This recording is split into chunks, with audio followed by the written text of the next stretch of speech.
They should have trimmed the last 20 minutes off of Stripes. Maybe, but God, man. My friends in my car club call me the Cruiser. You should have called him the Dork. I got my ass kicked in Milwaukee. I love that line, man. So what movies were you in between? Give us when you thought, when it was kind of about your craft for a little while. What movies are we talking about? I did before Platoon, I actually did a little cameo, I'm sure you know, in Ferris Bueller's, you know? Yeah. And there was something about that, I remember doing it, and all the choices being what I saw on screen. Does that make sense to you? Yes. Instead of being totally surprised by stuff that I was in a blackout for. Not a blackout by drugs, but a blackout by nerves. Yeah. People gotta understand, like, at this level, there's things that you can go through you do not remember because of the adrenaline, the excitement, the pressure. You're walking off stage doing stand-up, there's 10 minutes that you say that are gone. Yeah, that you just made up. I mean, when you had Jeff Ross on your tour, and Jeff Ross is pulling people out of the audience and roasting them, he doesn't remember what the hell he said. No. But I guarantee you it was brilliant. Yeah, it was brilliant. But it's gone. He said, it's gone. He brings people on. Did FEMA address you? I love that line. Did FEMA address you? Wow. With his crazy Walter. Brilliant man. Yeah, for a Walter Matthau impersonator. Wow, he looks like him. You're right. I love Jeff. He's one of my oldest friends, actually. He's the best. Wow, good for you. So, man. in Ferris Bueller, when I you're saw looking something at... and I went, okay, you know, there's a choice I made, and that kind of works. And then, I got to tell you, man, the late, great John Hughes, I only worked with him for one day, and it was one of the best days I've ever had on a movie set. I was 3 hours late, dude. 3 hours late. I had to leave. I stayed in my mom's apartment in Santa Monica. I was 19 years old. And I knew the guy was supposed to be tired and drug addict, because I think his name was like Garth Volbeck or something, right? Isn't that the credits? Sergeant Holka. Yeah, Holka. But check that for me. All right. And so I did that mistake, that rookie freaking mistake of going to sleep at like 4 a.m. to get up at 5. Woke up at 8. Had to go down to Long Beach. Still driving myself back then, obviously. But Jennifer Grey, who I knew from Red Dawn, got me the part, right? And she's in front of my trailer, man, OTR, out of her mind, like this little 5-foot bulldog. You've ruined the movie. What's wrong with you? I put you up to this great director, and you show up to us. I'm like, hey, man, everything's cool, you know? Jammed her a little while later, but we'll get back to that. And one of the best of all time. Really? One of the best of all time, yeah.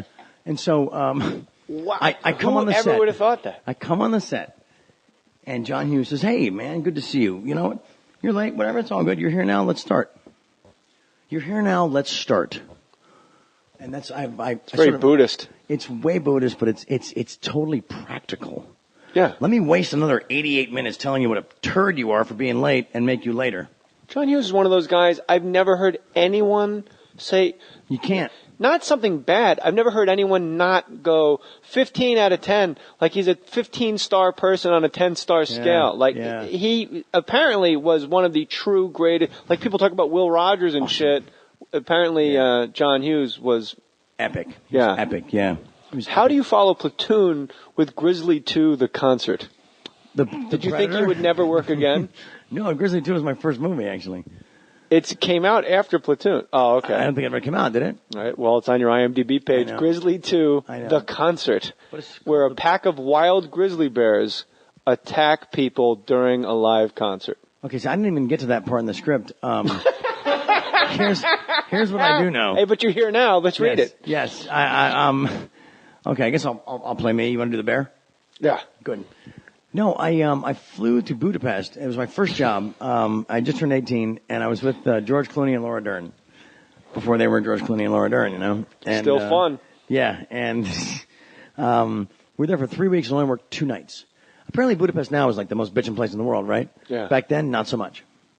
I remember walking around like in the dark streets of Budapest behind the Iron Curtain looking for like a chicken leg, something, anything, a piece of bread from literally like 10 o'clock at night till 4 in the morning. Nothing. I guess the food drop hadn't happened yet. Who drops the food? FEMA? Whoever at that point. But it was, I want to go back. I want to see, so Grizzly 2. Yeah, Grizzly 2, the concert. That's so bizarre. That's what it says. So going back to the Philippines to help my dad having his heart attack, we come to the hotel and we see him again, and he's on a cane. The last time I saw him, he was like shirt off, Captain Willard, just killing gooks and taking names, right? And I said gooks in character. We're not going to get in trouble for that, right? No, okay, no. good. And I'll tell you a walking story about that too. I love it. And now I see him on a cane. So his therapy, his physical therapy became throwing the baseball with me. Every day at the hotel while he was recovering. And each day we get a little further back. Each day we throw a few more tosses. But it was like, talk about a father-son ball tossing moment. that's how he healed to finish Apocalypse.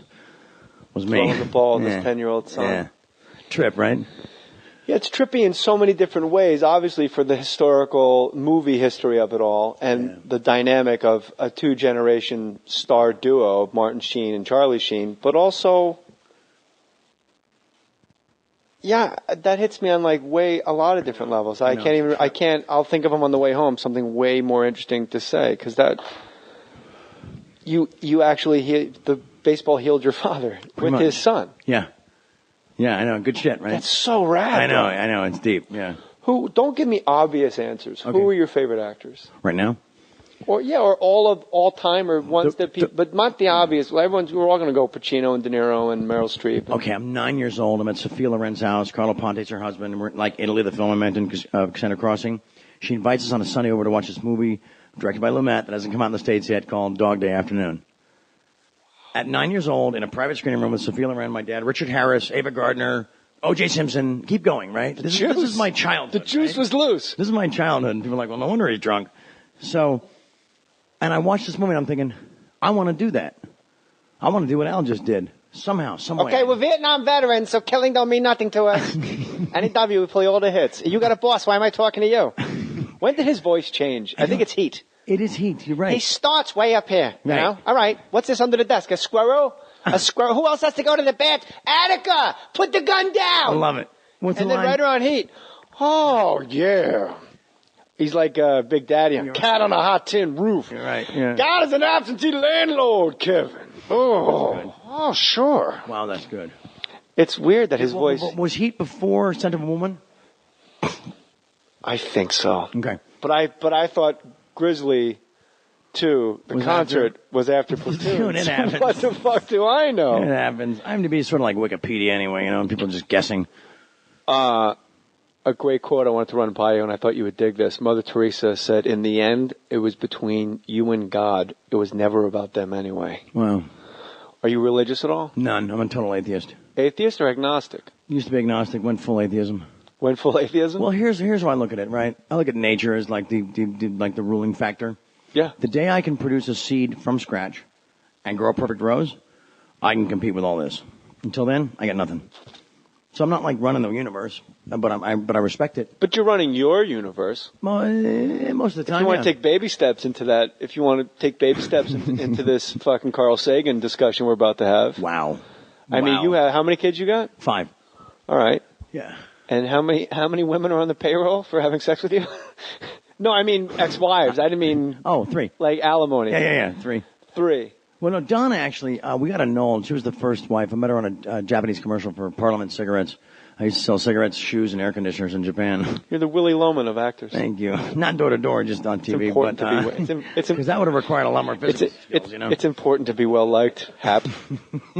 My dad replaced. Oh, quick! Can I tell Dad's story? Right? Yeah. Dad replaced him in Apocalypse, obviously, right?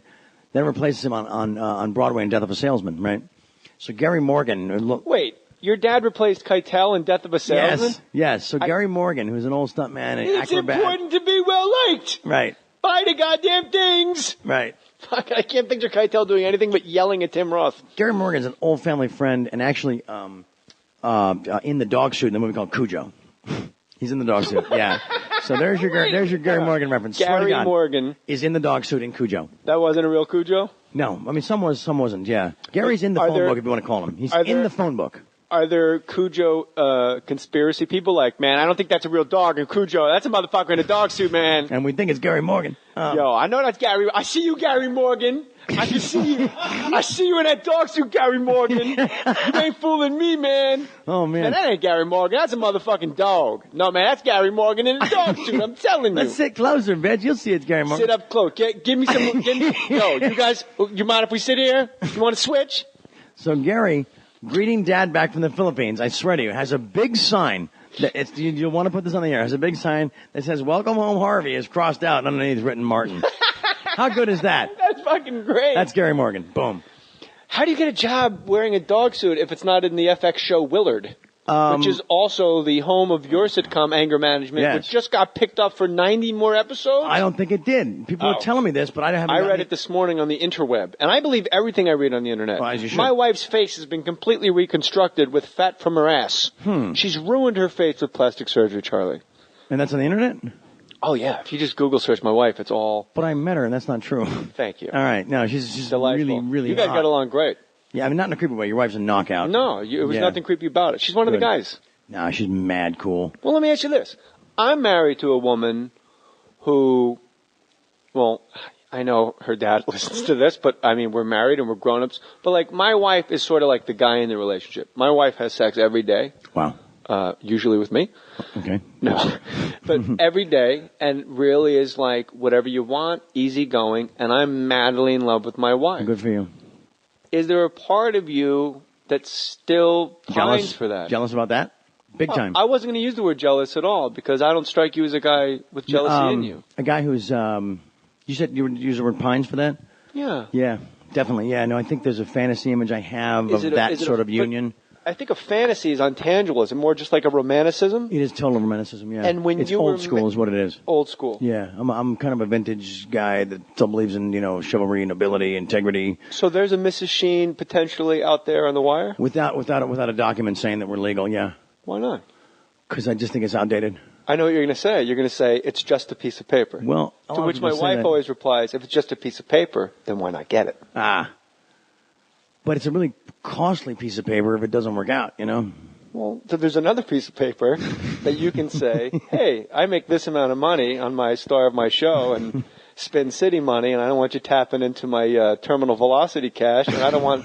you're not getting a piece of the Young Guns franchise. No. And Major League. So sign here, sweetheart, and because I love you, and I don't want it to come between us. Those almost end so many marriages, pre-wedding, prenups than anything else.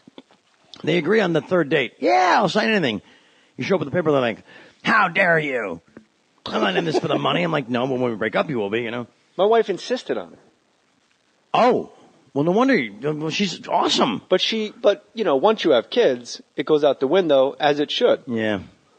So when you were married 3 times, were you, and you can pass on this, because I don't want to stir any shit up, but were you, like, each time going into each marriage, are you like, this is it, I'm done, pussy's done, I'm putting all, most vices that I can aside, I'm about the family, I'm about the wife, and then, is that how you go into it?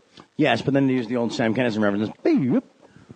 Your nose grows. Totally. Do you know you're lying when you're saying it at the time, or is there a part of you that really, do you make that old college run at it, the old college try? Hell yeah. And are you convinced when you, Denise was the last one, when you're with Denise, and I'm not dragging her through anything. No. But when you're... Great lady, great mom. And I've met her a lot, she's super nice, super fun. Cool beans. And when you're marrying her, are you convinced that this is it? I'm not fucking around. I'm not doing blow. I'm not going to, fucking vomit on her drunk. Or sober. Well, you can't help it. She's so hot, isn't she? Sure. Jesus. If you like girls. Yeah, thank you. For about a year, I know I can maintain that facade. But do you know it? Because I just know who I am. And then I'm polyamorous. But do you know who you are now? I'm saying yeah, you're right. No, did you really convince yourself? I did. I'm going to be like a 50s husband. I did. Yeah. And I'm going to come home and I'm going to make steak and I'm going to have a potato and we're going to make love once in a while. I'm going to watch my shows and then we'll go to work and that's how it's going to be, sweetheart. I'm going to talk about her day. Yeah. We'll talk about her day. How was your day, honey? How was your day? Oh, sorry. Let me take this. So you weren't full of shit when you committed to these people. No. You really thought. I did. This is it. I did, except for the Donna thing. And Donna's a great lady. She never wrote a book. She never took more than she did, was promised. She never. She was so classy and so freaking just stand up that I can only sing her praises. Pretty good looking lady too. Actually, she was a knockout. Best legs and ass I've ever seen. Still to this day. Well, check that. We can't talk about that. Hold on. Do you want us to pull it? No, I don't care. It's funny. Okay. But I married her on September 3rd, 1995. My 30th birthday, so I wouldn't forget the anniversary. Smart. How about that, right? No, that's smart. Virgos, And so, Didn't work out. We annulled actually on the plane ride coming back from the honeymoon, which I spent in the wine country in the Medoc region, looking at all the various, chateaus and that whole French little, plot of genius. You been there? No. It's the greatest place in the world. I want to now. It's the second greatest place in the world. Amsterdam's first. Actually, you know what? I sort of brought Amsterdam to Sherman Oaks, so what the hell, man? It's a toss-up at this point, I like Laguna. I'm fine just in Orange County. Boom, I know. The Montage, boom, I'm in. Yeah, no, it's nice down there. What is it about, it's easy to say like, well, that's just my personality. I like to get laid all the time and I like to do all that. But yet you romanticize being with someone and being celibate. No, not celibate. Monogamous. That was the wrong word. Yes. Instead of being totally surprised by stuff that I was in a blackout for. Not a blackout by drugs, but a blackout by nerves. Yeah. People got to understand, like, at this level, there's things that you can go through you do not remember because of the adrenaline, the excitement, the pressure. You're walking off stage doing stand-up, there's 10 minutes that you say that are gone. Yeah, that you just made up. I mean, when you had Jeff Ross on your tour, and Jeff Ross is pulling people out of the audience and roasting them, he doesn't remember what the hell he said. No. But I guarantee you it was brilliant. Yeah, it was brilliant. But it's gone. He said it's gone. He brings people on. Did FEMA address you? I love that line. Did FEMA address you? Wow. This crazy Walter. Brilliant. They should have trimmed the last 20 minutes off of Stripes. Maybe, but God, man. My friends in my car club call me the cruiser. You should have called him the dork. I got my ass kicked in Milwaukee. I love that line, man. So what movies were you in between? Give us when you thought, when it was kind of about your craft for a little while. What movies are we talking about? I did before Platoon, I actually did a little cameo, I'm sure you know, in Ferris Bueller's, Yeah. And there was something about that, I remember doing it, and all the choices being what I saw on screen. Does that make sense to you? I come on the set. Whoever would have thought that? I come on the set, and John Hughes says, hey, man, good to see you. You know what? You're late, whatever, it's all good. You're here now, let's start. You're here now, let's start. And that's, it's very Buddhist. It's way Buddhist, but it's totally practical. Yeah. Let me waste another 88 minutes telling you what a turd you are for being late and make you later. John Hughes is one of those guys I've never heard anyone say. You can't. Not something bad. I've never heard anyone not go 15 out of 10. Like he's a 15-star person on a 10-star scale. Like he. All right. And so I did that mistake, that rookie freaking mistake of going to sleep at like 4 a.m. to get up at 5. Woke up at 8. Had to go down to Long Beach. Still driving myself back then, obviously, but Jennifer Grey, who I knew from Red Dawn, got me the part, right? And she's in front of my trailer, man, OTR, out of her mind, like this little 5-foot bulldog. You've ruined the movie. What's wrong with you? I put you up to this great director, and you show up to us. I'm like, hey, man, everything's cool, Jammed her a little while later, but we'll get back to that. And one of the best of all time. Really? One of the best of all time, yeah. And so, wow. Brilliant, man. Yeah, for a Walter Matthau impersonator. Wow, he looks like him. You're right. I love Jeff. He's one of my oldest friends, actually. He's the best. Wow, good for you. So man. in Ferris Bueller, when you're looking at, and I went, okay, there's a choice I made, and that kind of works. And then, I got to tell you, man, the late great John Hughes. I only worked with him for one day, and it was one of the best days I've ever had on a movie set. I was 3 hours late, dude. 3 hours late. I had to leave. I stayed in my mom's apartment in Santa Monica. I was 19 years old, and I knew the guy was supposed to be tired and drug addict. Because I think his name was like Garth Volbeck or something, right? Isn't that the credits? I think Sergeant Holka. Yeah, Holka. But check that for me.